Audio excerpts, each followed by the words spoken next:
জয় গুরু। মানুষ সৃষ্টির সেরা জীব। সবাই চায় স্রষ্টাকে পেতে, আল্লাহকে পেতে, ভগবানকে পেতে, কিন্তু কিভাবে পেতে হবে তা জেনেও ভুলে গেছে। একমাত্র স্রষ্টাকে পেতে হলে, আল্লাহকে পেতে গেলে, ভগবানকে পেতে গেলে, ঈশ্বরকে পেতে হলে স্রষ্টার জীবকে ভালোবাসতে হবে, সৃষ্টিকে ভালোবাসতে হবে।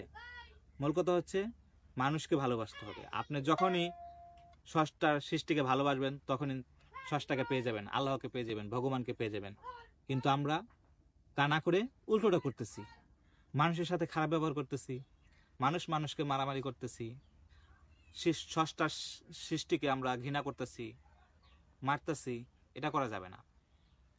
যদি আপনি স্রষ্টাকে পেতে চান, আল্লাহকে পেতে চান, ভগবানকে পেতে চান, যাকে পেতে, মানে একই, সবই এক, যদি পেতে চান তাহলে সেই স্রষ্টার সৃষ্টিকে ভালোবাসতে হবে, মানুষত্ব গড়ে তুলতে হবে, মানুষকে ভালোবাসতে হবে, তাহলেই স্রষ্টাকে পেয়ে যাবেন।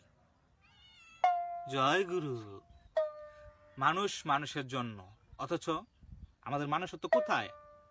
যখনই আমাদের পাড়া প্রতিবেশী না খেয়ে থাকে, অথচ আমরা খাবার অপচয় করতেছি, হাজার হাজার লক্ষ টাকা খরচ করে কুকুর বিড়াল পালতেছি, অথচ মানুষকে সাহায্য করতেছি না। তাহলে মানুষত্ব কোথায় গেল? হ্যাঁ, আপনার সাথে বন্ধু, আপনার পাড়া প্রতিবেশী মানুষ না খেয়ে থাকে, তখন খবর রাখেন না, অথচ আপনি দেখেন অনেকটা অপচয় করতেছেন একটা কুকুরের পিছনে, বিড়ালের পিছনে, তখন মানুষত্ব কোথায়? অথচ আপনি স্রষ্টাকে পেতে চান। স্রষ্টাকে পেতে হলে একদম সহজ। মূল কথা, স্রষ্টার সৃষ্টিকে ভালোবাসতে হবে, মানুষকে ভালোবাসতে হবে, তখনই স্রষ্টাকে পেয়ে যাবেন। মানুষ সৃষ্টির সেরা জীব। এই সৃষ্টির সেরা জীব হতে হলে আপনাকে প্রথমে ইমানদার হতে হবে। আপনি যে ধর্মেরই হন না কেন, হতে পারেন ইসলাম ধর্মের, খ্রিস্টান বা হিন্দু, বৌদ্ধ, যে ধর্মেরই হন, আপনার সেই ধর্মের ধার্মিক মানুষ হতে হবে, তখনই হতে পারবেন আপনি সৃষ্টির সেরা জীব। আর সৃষ্টির সেরা জীব হতে হলে মনুষ্যত্ব থাকতে হবে।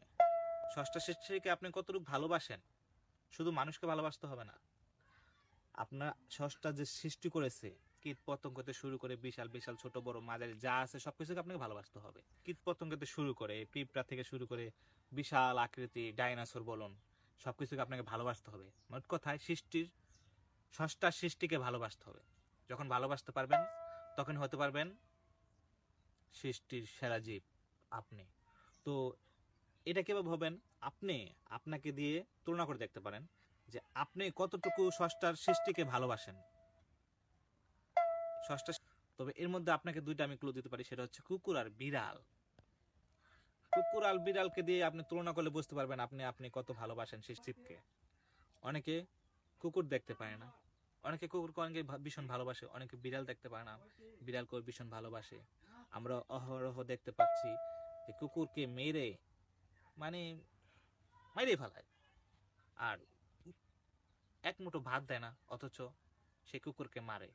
তো তার তার মধ্যে কি মানুষত্ব আছে? স্রষ্টার সৃষ্টিকে ভালোবাসে না, সে তো মানুষকেও ভালোবাসে না। সে তো জীব হত্যা করতে পারবে, মানুষকে হত্যা করতে পারবে। এভেলেবেল আমরা দেখতেছি, কিছু টাকার জন্য বন্ধু বন্ধুকে মারতেছে, ছেলে বাপকে মারতেছে। আমাদের সৃষ্টির সাহায্য হতে হলে আল্লাহর সৃষ্টিকে বা ঈশ্বরের বা স্রষ্টার সৃষ্টিকে ভালোবাসতে হবে। জয় গুরু।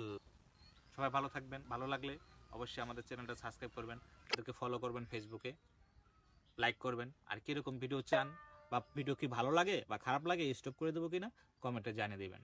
জয় গুরু।